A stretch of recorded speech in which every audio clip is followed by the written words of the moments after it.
One of the biggest sacred cows of all is go to school. And many people think I'm anti-school. That is not true. I'm anti-ignorance. So I'm very pro-education. I'm just not pro being stupid about money. I think that's true, that what you said is education is more important now than it's ever been. That's right. So the problem is that the schools focus just on two kinds of education. There's the academic, which is really important. Reading, writing, arithmetic, you need to have it, that's basic. And the second type of education they give is the professional kind of education. So if you want to be a lawyer or an accountant or a teacher, then you need to go to school and get those certifications. But the one kind of education that's lacking severely in the school system as it stands is financial education. Time out. An important part of financial education is having a financial statement, which is an income statement and a balance sheet. Now, when you go to your banker always asks you for your financial statement, not your report card, because your financial statement is your report card once you leave school. Your financial statement will tell you whether or not you're smart with money or not smart with money, because that financial statement is your report card of your financial intelligence. I put on my Facebook one day that we need to teach our children financial education, and I received a comment back from a teacher that said, who's going to pay for it? We're all going to pay for it if we don't start educating our children in school. This is a very hot subject, but our schools are training people to be employees, to work for the rich. The second thing I don't like about school is how dare they label a kid as smart or stupid at an early age. The reason I'm sensitive to that is because I was labeled stupid right off the start. And it wasn't that I was stupid. I was bored, and I was not interested, and it was none of the subjects I wanted, and nobody could tell me how I was going to use calculus. I kept asking my teacher, how am I going to use calculus? And they couldn't tell me. Are they training to be an employee, or are they training to be street smarts? See, my poor dad was school smarts, my rich dad was street smarts, and I'd rather be street smart today. Well, there's a total lack of practical education is really what you're talking about. And I found that. I'm an accountant, and I have a master's degree. And you're an A student, right? And I'm an A student. We'll forgive you. So, thank you. But when I went to school, the only financial education I got was specific to my profession.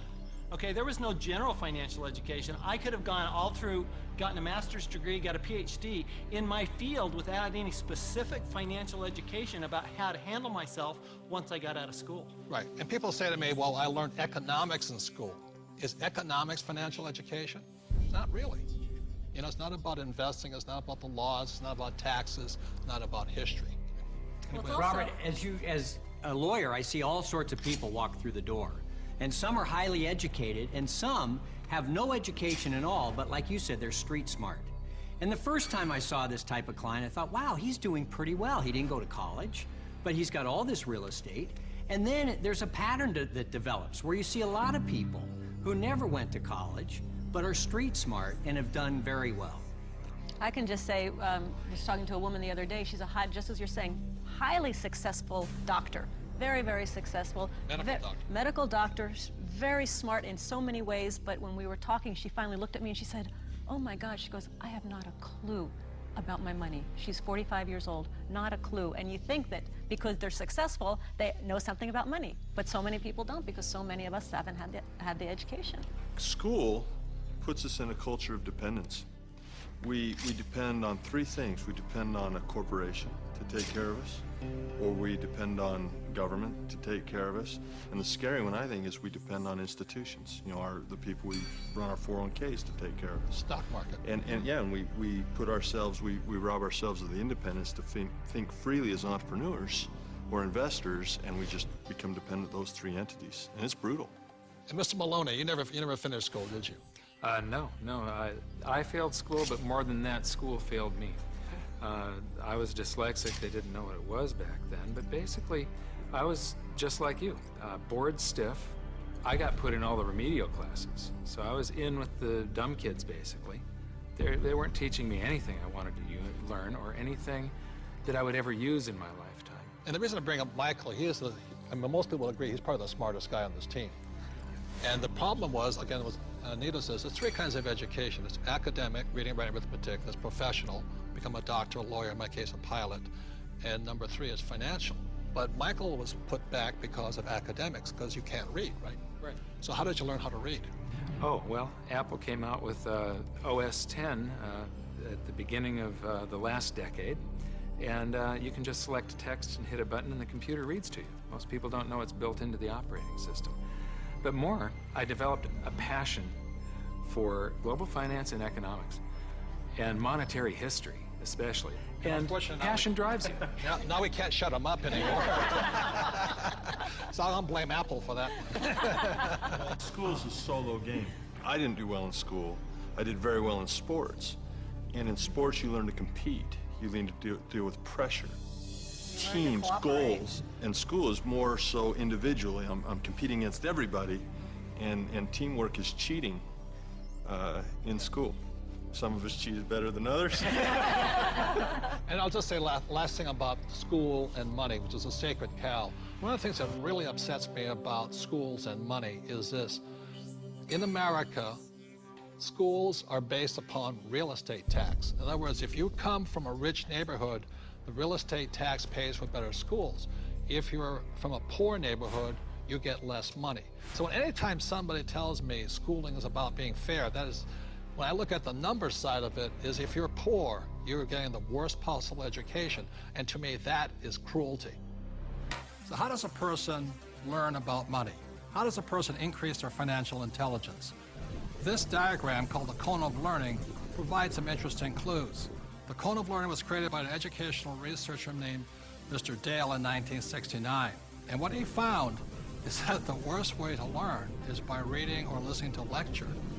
And the best way to learn is at the top, which is simulations or games, and then doing the real thing. The interesting thing is my poor dad, who was good at school, thought that reading and lecture was the best way to learn. My rich dad taught me to be a rich man at the top of the cone. He taught me using the game of Monopoly. You know, 4 greenhouses, 1 red hotel. 4 greenhouses, 1 red hotel. And then we went out and did the real thing. So one of the ways, if you want to learn without much risk, is by simulations, play games. The reason my wife and I created the cash flow game was so that you could play and learn physically, mentally, emotionally, but make a lot of mistakes with playing money. So how many people in this room have made financial mistakes? You know, the only thing we were ever taught was maybe how to balance a checkbook, how to have a savings account, those basics. Financial education is like learning another language. Yeah. You know, when you learn real estate, it's a different language than stocks. It's a different than entrepreneurship or commodities, oil or gold. I say this all the time in Mexico. If you learn English, you can do business with the whole world. When you learn to speak the language of money, it opens up a whole new world. Yeah. And unfortunately, in our school systems, we don't teach the language of money. We teach people the language of becoming a doctor, lawyer, or an employee. And the next sacred cow is get a job, or go to school and get a job. Now, the problem with getting a job is, who do you think pays the most taxes? The owner of the business or the worker? To that, I'll turn to my accountant here, Tom. Well, it's clearly the employee who's paying the most taxes. And you know, I started as an employee right out of school, and I was paying high taxes. Even though my job is to reduce taxes, I was paying high taxes. And then I started, I know, ironic, isn't it? and then about 15 years ago, I started my own business. I started my own CPA firm, and I was now self-employed, and I was even paying more taxes. So it wasn't until I started acting like a bigger business and was really a significant sized business that I started paying less taxes. And it's because it's the business owners, and it's the entrepreneurs, and it's the investors, the active investors, that really pay the least amount of taxes. Time out. During this program, you'll hear a lot about E, S, B, and I, also known as the cash flow quadrant. E stands for employee. Employees have a job. S stands for self-employed small business or specialist, like a doctor or lawyer. These people own a job. B stands for big business, 500 employees or more, and these people have other people working for them. And I stands for an investor, and investors have their money work for them. Now, my poor dad always said to me, go to school and get a job, and he wanted to become an employee or a specialist like a doctor or a lawyer. My rich dad said, if you want to be rich, you have to be on the business owner or the I side. And that's the difference between my rich dad and my poor dad. If you look at the cash flow quadrant, you have the E, S, B, and I. The people that go to school are on the E and the S side. The S stands for specialists, like a doctor or a lawyer, and E's are employees. But doctors and lawyers pay the highest taxes, right? Oh, by far. It's those people that are self-employed, because not only are they paying the highest income taxes, they also get the privilege of paying Social Security taxes and Medicare taxes on everything they earn. So they're paying extra taxes just to be in that S quadrant. Right, so when you go to school, again, this academic and professional, you go to school, and my mother wanted me to be a doctor. If I had followed in that footsteps, I'd be paying the highest tax possible. And they make a lot of money, but they pay the highest percentage in taxes. So that's why this relates back to go to school. That's right, and they actually have the fewest options of reducing their taxes. The tax laws are really geared towards those people who are creating jobs. You know, and those are the entrepreneurs, those people who are creating housing and, you know, building real estate, because the government understands that's what we need. You know, we want the private sector to do that, and so we're rewarded for doing what the government wants us to do. And that's really all the tax law is. It's a system of rewards for people doing what the government wants you to do. Plus, you know, the other part of it, too, is this whole idea of getting a job. There was some kind of a myth out there that goes with get the job, get a safe, secure job. And so that by getting a job, somehow you're going to be taken care of for the rest of your life. And all you got to do is pick up any paper to see how many tens of thousands of people are losing their jobs. There are no safe, secure jobs. And now we're competing with India and Asia for jobs that were sacred to America at one point in time. So this whole idea of having a job that was secure is probably the most insecure thing you could be doing right now. The idea of a secure job is an industrial age idea. Exactly. The only option is put into your head is go get a job.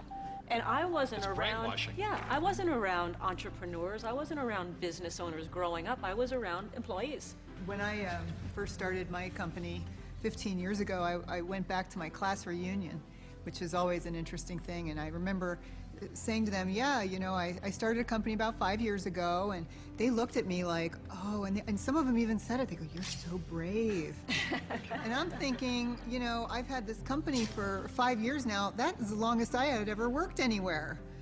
See, without financial education, you have to get a job. What's tragic today with so many people losing their jobs, they go back to school to get another job, but they're now competing with their kids. You know, that's insanity. So we're not saying jobs are bad. We're just saying as entrepreneurs, our job is to create jobs. The government doesn't really create jobs. They need more entrepreneurs. I didn't even know there was another option growing up. I didn't know there was another option. I didn't know. I thought all you could do was get a job.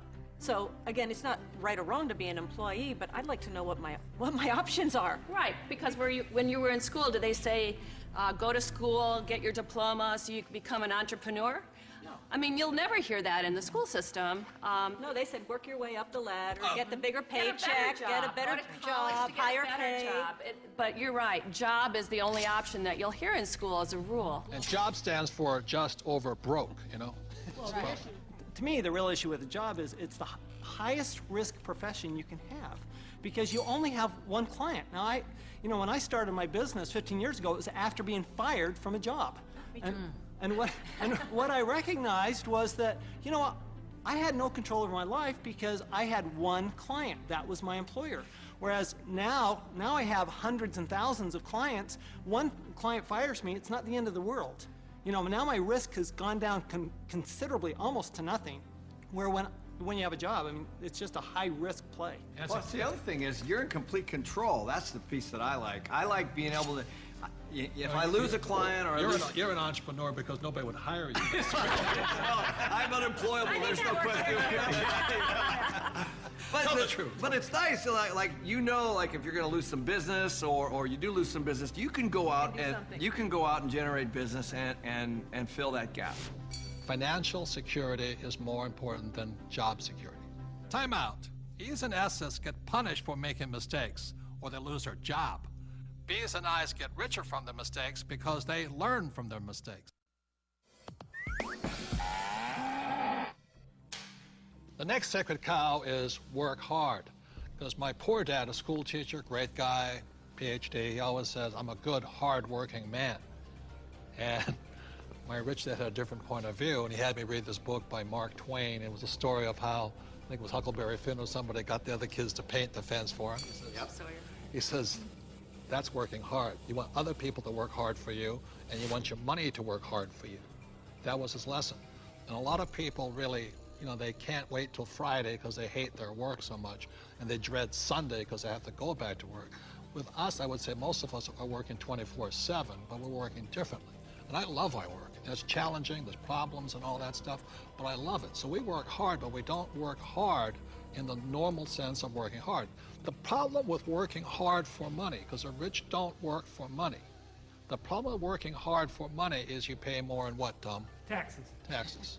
The harder you work for money, the more you will pay in taxes, right? Well, right. If instead of working hard for money, like you're talking about, instead if you work for assets, then you pay a lot less taxes, because the tax law, again, is geared towards building assets, because as we build assets, we build the economy. Time out.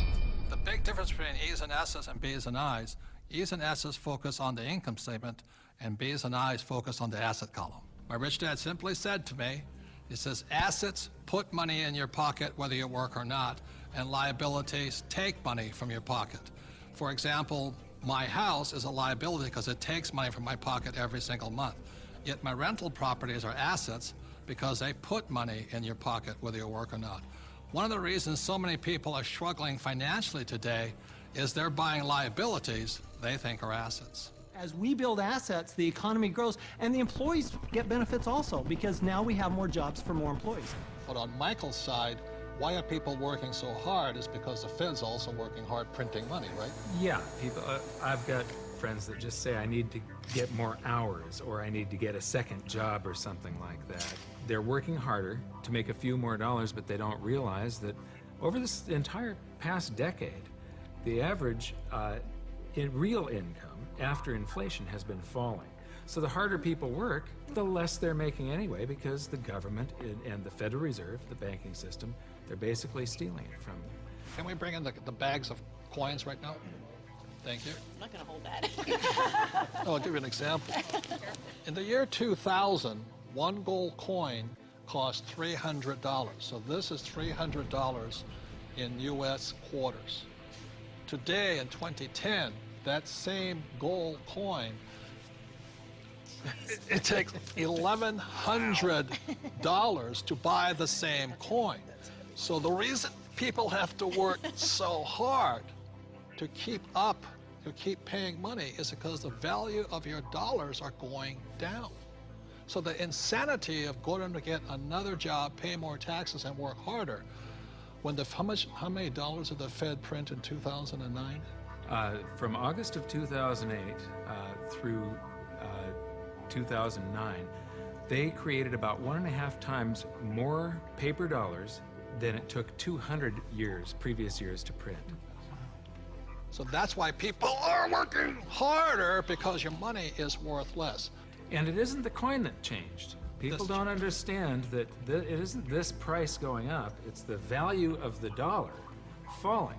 It's the currency that's changing. The can of soup in the grocery store, that can of Campbell's soup, it's the same can with the same contents from back in 1950 when it was 15 cents to today where it's $1.95 or whatever it is. So that's why the rules have changed. In 1971, the US dollar stopped being money and it became a currency, it became debt.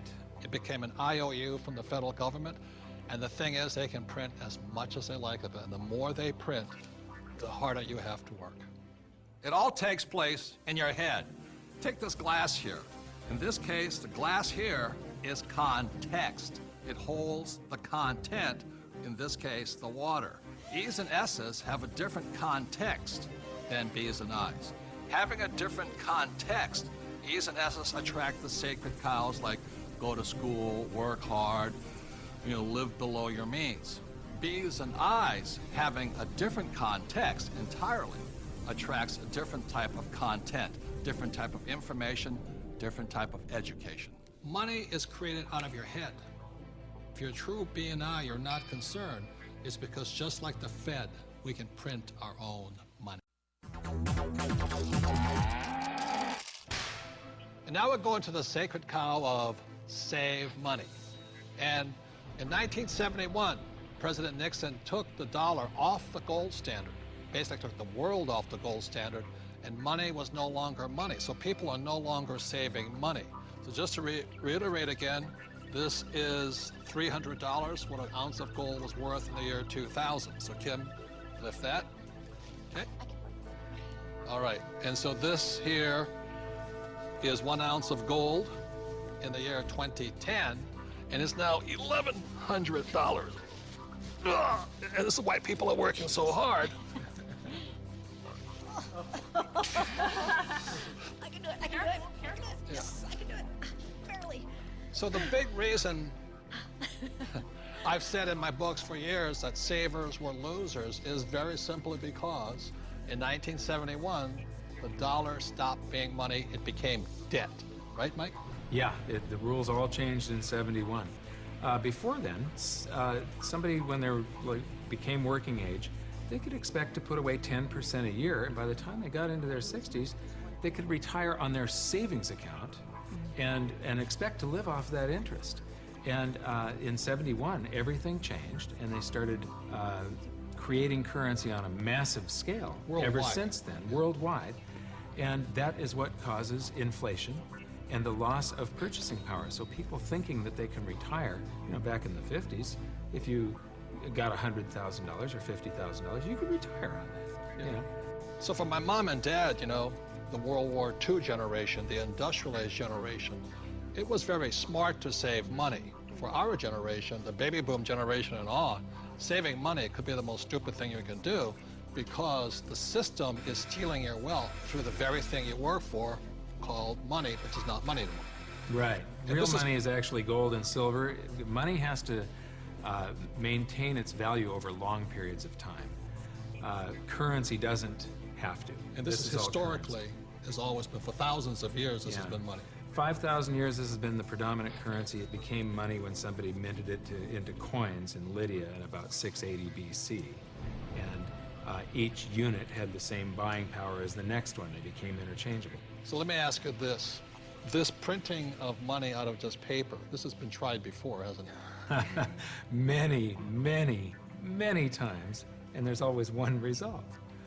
You get far, far higher prices of everything, but especially real money. When they start creating a whole lot of currency, eventually gold and silver lie in wait. And then when the public senses this inflation of retail prices that is caused by inflation of the quantity of currency in circulation, they rush back toward gold and silver, and they have for 5,000 years. So name some governments that have attempted to print money. The Weimar Republic. I don't know what I just did with that $100 trillion bill. He's got a Zimbabwe. The Zimbabwe, yeah. Look at this one. This is the most recent, a $100 trillion note. This is the largest note ever printed, 100 trillion. And this was printed in 2000.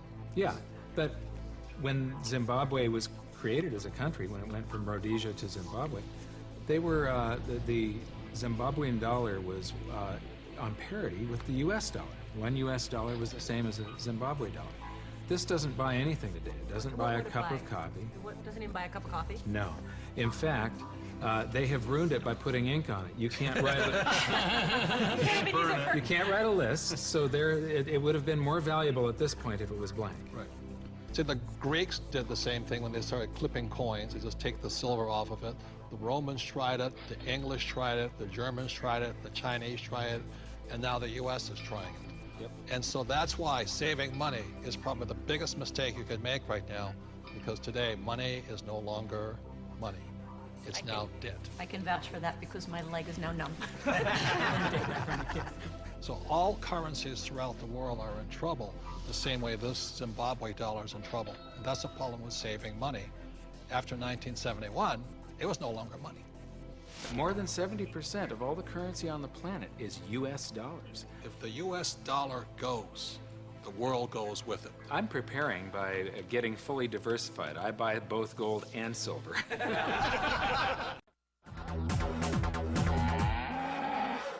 It's no secret that the California housing bubble has popped with hardships spread wide. Real estate expert Robert Kiyosaki predicted all of this would happen back in 2005. but most people didn't listen. It's the biggest financial bubble in the history of the world. So I have the benefit of traveling the entire world. All markets go up, all markets come down. So the market will come back. But right now, it's going to be a sled ride down. It might be down for a long time, simply because it's going to take more of a down payment because nobody trusts anybody anymore. And the next big sacred cow is your home is an asset. See, in 1997, I wrote in Rich Dad, Poor Dad, your house is not an asset. And at that point, every realtor stopped sending me Christmas cards. Because your home is not your asset. Your home is actually your bank's asset if you could read a financial statement. So, Kenny, you own lots of real estate? Yes. Is your home an asset?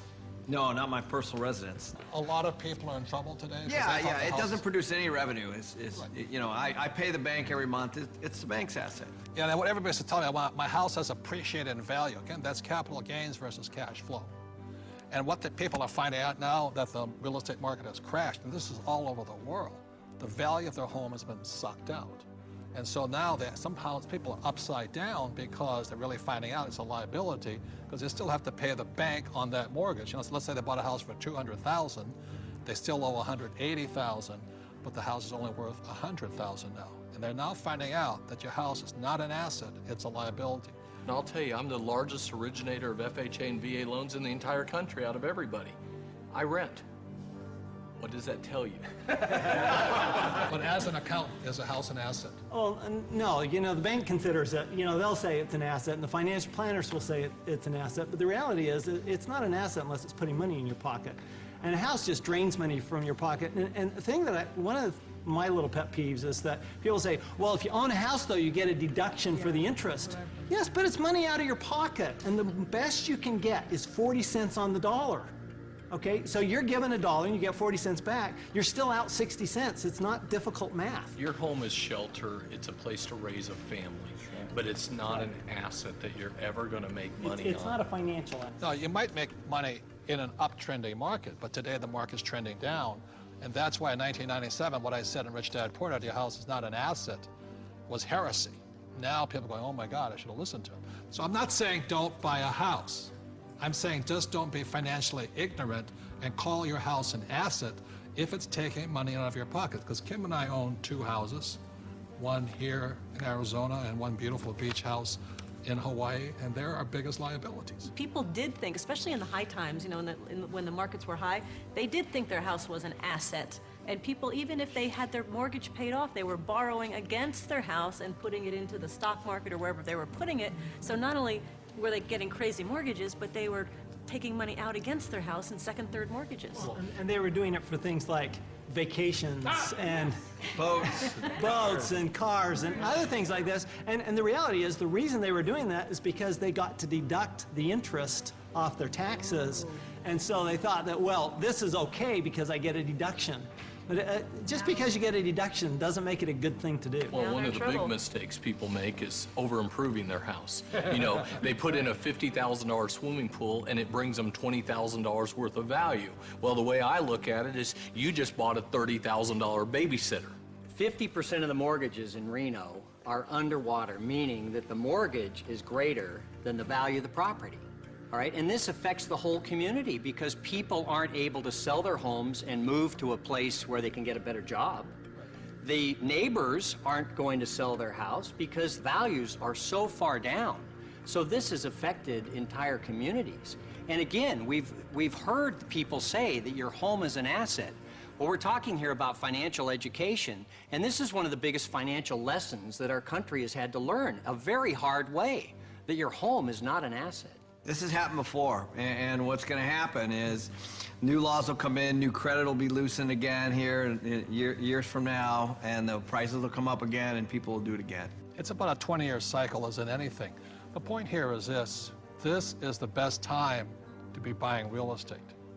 If you are a first-time home buyer, this is your best time. Just don't call it an asset. You know, this is the best time to getting back in the market. And that's why it takes financial education. The reason I'm in real estate is for one reason. It's debt. It is one of the easiest assets to get debt on is real estate. But if you're going to use debt, you've got to be highly financially intelligent. Otherwise, if you're not intelligent, just keep calling your house an asset. We're talking a lot about assets. And there are 4 primary asset classes. One is business. As an entrepreneur, you own a business. Number 2 is real estate. And we love rental properties that cash flow, real estate that puts money in our pocket every single month. Number 3 are paper assets, stocks, bonds, mutual funds, savings. Most E's and S's are in paper assets today. And number 4 are commodities, gold, silver, precious metals, oil and gas. For Robert and I, we're in business. We're in real estate. We own hundreds of properties in real estate. We have paper assets and we have commodities. So for us, when we talk about diversification, we're in all 4 asset classes. Now we're going to shoot one of the more evil of all the sacred cows. Evil for most people. Get out of debt. And a lot of people are saying, cut up your credit cards.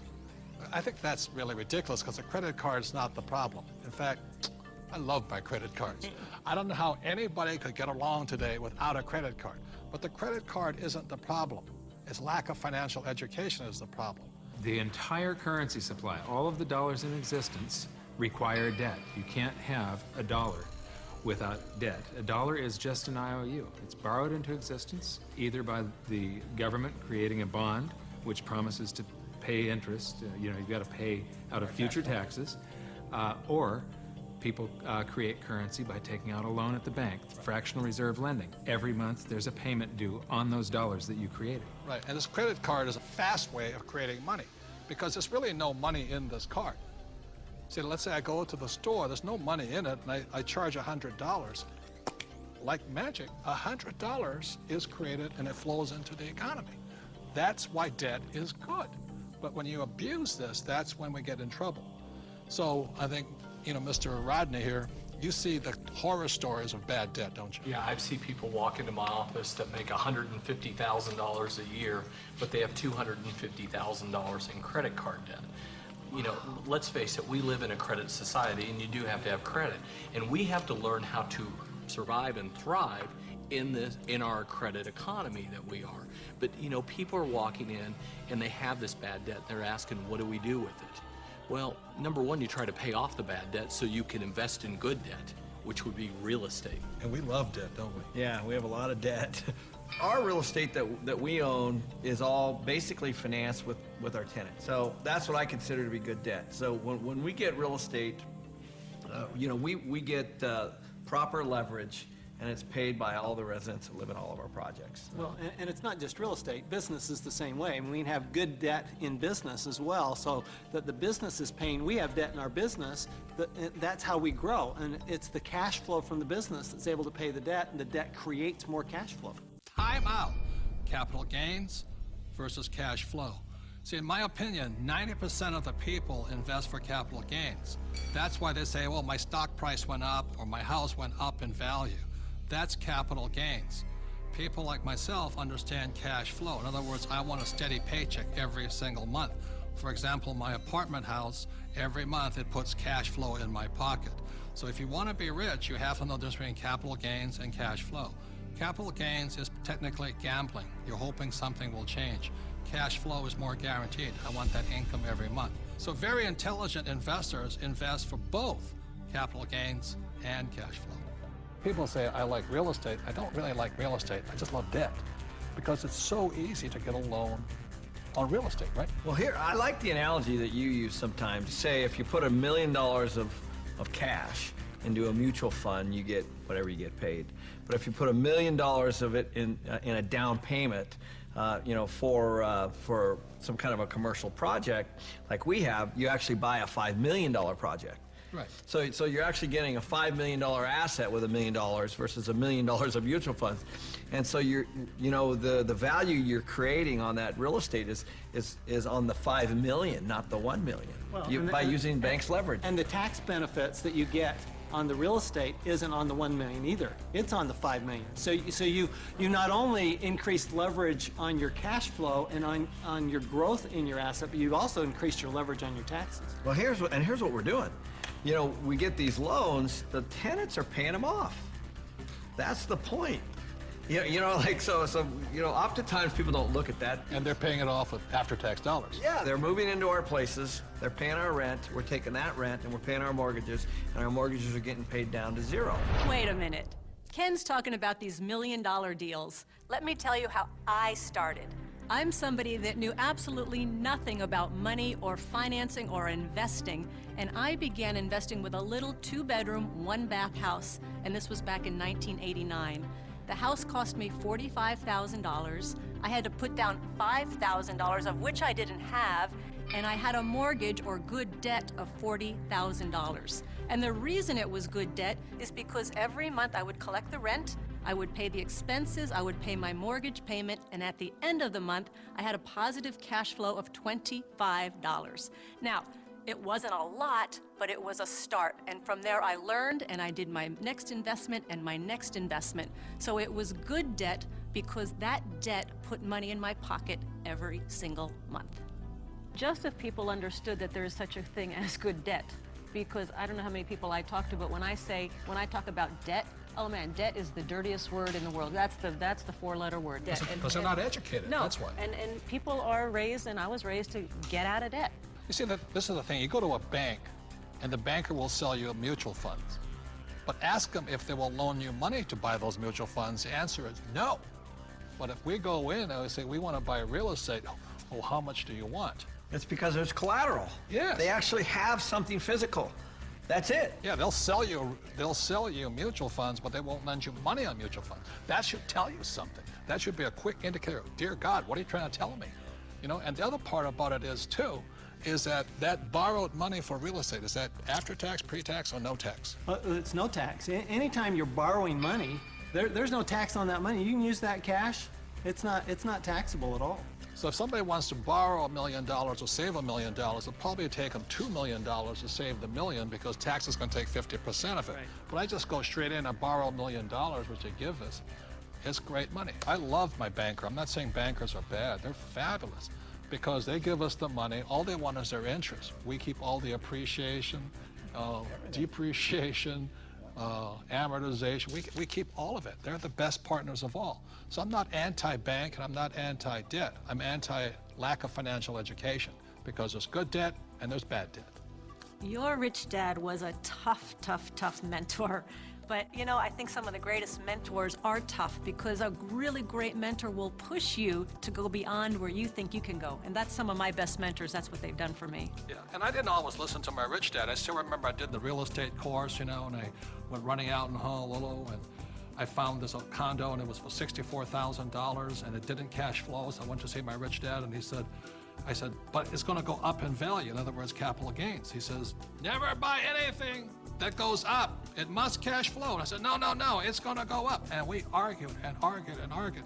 And this is what he said to me. He says, if you start investing for capital gains, someday you will lose big time. So I let that condo go. I didn't pay $64,000. Today it's probably worth $300,000, but I learned a lesson from my coach, my rich dad. If I had gotten into the habit of buying for capital gains, either the price of stocks going up or real estate going up, I might have been wiped out in this crisis. So that's why a coach and a mentor keeps you onto your plan.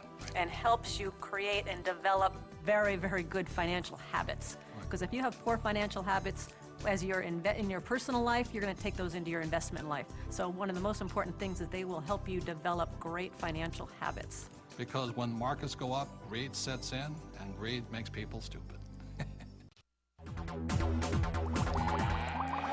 And now, for our next sacred cow, one of our favorite ones, live below your means. How many of you here do not like living below your means? No. That's no fun. It kills people's spirits. Now, why would you want to live below your means? But many people have to, unfortunately, because the Fed is printing so much money that taxes and inflation go up, which means people are forced to live below their means. So anybody make comments on living below your means? Well, if you're on a paycheck, you have that one income coming in, and if you're just one person, you've only got 24 hours in a day to work. So there is a limit to how much you can work to get those paychecks coming in. So in that situation, you are forced to live below your means. Well, and the key here is to raise your means. I mean, that's the idea. It's not that we want to, you know, be in terrible credit card debt or something like that. Instead, let's raise our means, and so that we can live the way we want to live instead of living at this poverty level. So why is it that whenever somebody looks at, some advisor looks at if you want to handle your finances, the first thing they look at is how do you cut expenses? What does a financial planner tell you? The first thing they ask you is, what do you need to live on when you retire? They never ask you, what do you want? Time out. Robert and I definitely do not believe in living below our means. When we met in 1984, we had nothing. But every year we would get together at New Year's and we would set our goals, you know, health goals and this goals. But we also had asset goals, you know, what goals were we going to add every single year. So that's why it took us only about 10 years from 1984 to 1994 to become financially free. Because we just kept adding assets every year. And we continue to do the same thing today, you know, simply because it's fun. It's exciting. It is. One of the best kept secrets. Getting rich is fun. It is fun. It's a lot of fun. And you know, if we want to buy a luxury, if we want to buy a new car, we first buy an asset. So we buy the asset, and the cash flow from the asset pays for the payment for the car. Yes. So that it's again, never living below your means, it's expanding your means through acquiring assets that give you cash flow that gives us all those good things in life.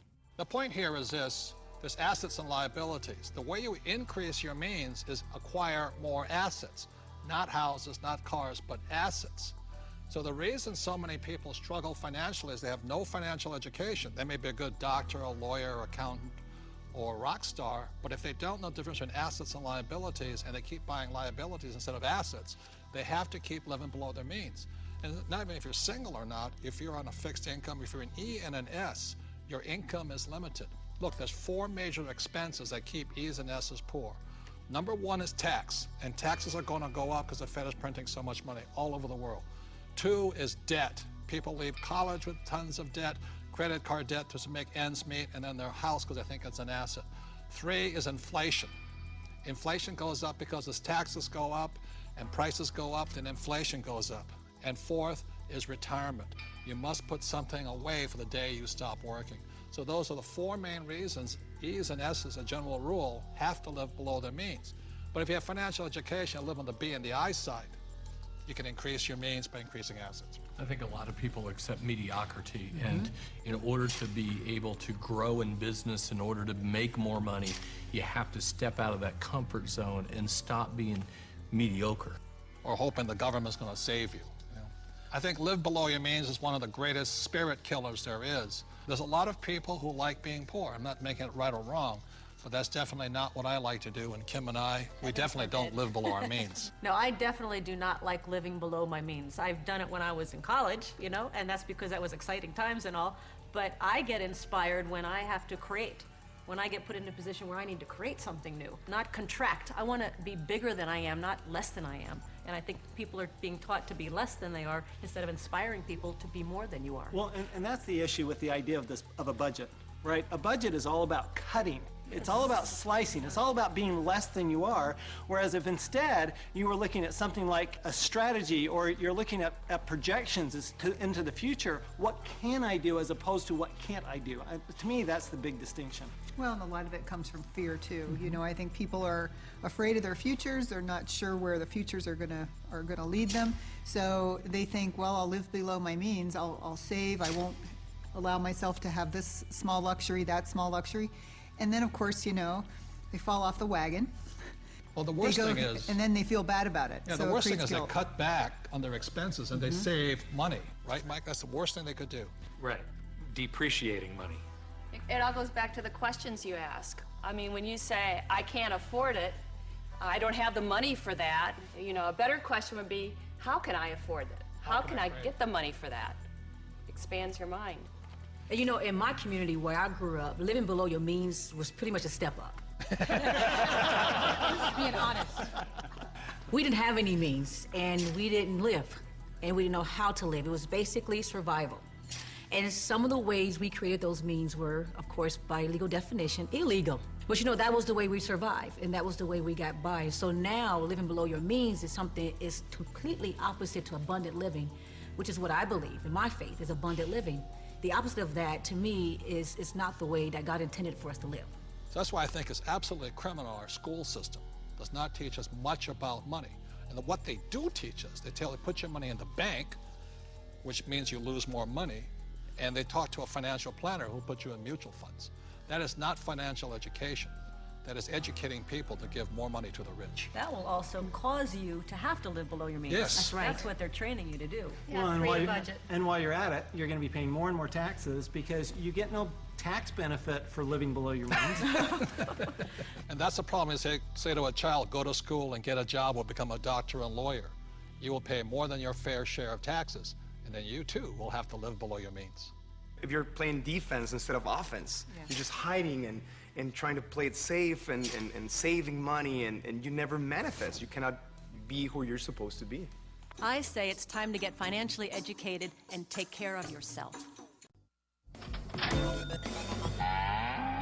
After 1974, the rules of retirement changed, and suddenly it forced E's and S's into the I quadrant with no financial education, and they started to put their money into these retirement plans. And suddenly, voila, a whole new industry was born called financial planners.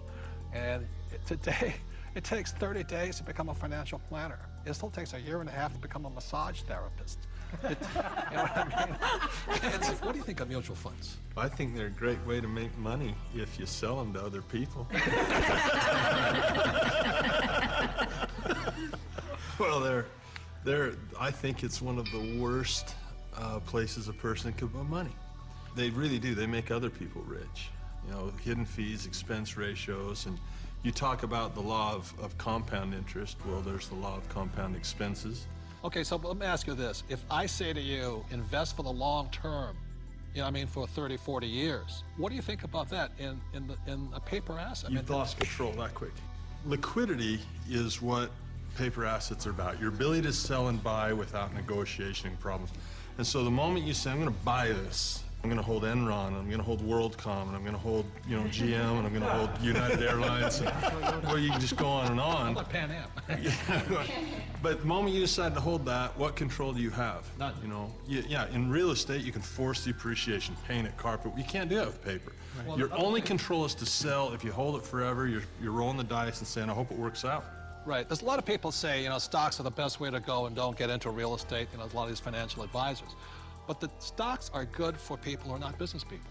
You see, as entrepreneurs and real estate people, when you look at a financial statement, I personally am responsible for income, expenses, assets, liabilities. But as an investor, even in Microsoft, I have no control over income, expense, assets, and liabilities. Is that correct? All you can do is sell or hedge. That's all you can do. Well, that's right. And what makes it worse is that you take those paper assets that you don't have control over because you invest in the long term, and then you put them into our 401k, so you have even less control, because once they're in that 401k, you can't take them out. You really can't do anything with them. You're penalized for early withdrawal. You're penalized for pulling them out, and then on top of that, you don't even get the one tax benefit you get with paper assets is capital gains, and you put it into a 401k, you've lost that benefit. On top of that, when you pull it out, there's 3 types of taxes: earned income, portfolio income, and capital gains or passive income. And savings and mutual funds, what are they taxed at? Well, when you pull them out, when it's going through a 401k, they're all taxed at that highest ordinary income rate. It's the worst thing you could possibly do if you plan to be rich. But if you plan to be poor, it's a pretty good plan. Robert, I've seen you take heat in the press by this, where you say they're risky. And I'll tell you where I think the risk is. When you sit down and they say, we're going to diversify you. That way if one company goes down, you got all these other companies to buoy you up. And that's fine for a non-systematic type thing, but a system-wide problem, it does not protect us if the system breaks down. Because it's not diversification. Yeah, it's more fragile now than I think it ever has before. And I think these people saying, well, I'm well diversified. They're not well diversified. You diversify across asset classes, not just in bunches of stocks, in my opinion anyway. So the problem here with diversification, it doesn't protect you from a crash. Right. And it's not diversification anyway, and Warren Buffett, the world's greatest investor, reportedly, says diversification is something like it's protection from ignorance. Right. But it's ignorance from both the person selling you the plan as well as you who invest in the plan. But this is the biggest thing that really bugs me. When Kenny and I buy real estate, we always buy insurance, don't we? Yeah. Yeah. And then when we drive a car, we have insurance, right? Is there insurance for mutual funds? Well, not for the average person. No. I mean, Is there insurance on your 401k that what you put in will be there when you retire? And which is more likely to burn down in the next 5 years, your home or your 401k? And I'll say it again, we all drive cars with insurance, hopefully. We have houses with insurance. When we buy real estate, we have insurance. Our companies have insurance. But the 401k, all these retirement plans, there's no insurance on them. So if it crashes, they lose everything, and the mutual fund companies walk away with the money. And that's a higher level of education, because most people don't know how to hedge that. Nope. They don't know how. I mean, it's possible, but if you that's what interview you the teach. average person, yeah, that's what we teach. That's what our advanced courses teach us, how to play But the the average game. person, I liked what your comment said. If you poll the average person, you say, tell me the difference. This is a very basic question. What is the difference between a defined benefit pension plan and a contribution plan? Most of the people I talk to do not know that difference, and that is not a minor thing. That is a major deal. Time out. This is a very important point. See, in 1974, the rules of retirement changed. Prior to 1974, most people, like my parents, had a defined benefit pension plan. What that meant was that they received a paycheck for life. After 1974, the entire world started shifting onto a defined contribution pension plan. What you put in is all you get back. And that's why these defined contribution plans, so many people are terrified of running out of money in retirement, simply because with a defined contribution plan, you can lose everything in the market crash, or you can run out of money before you die.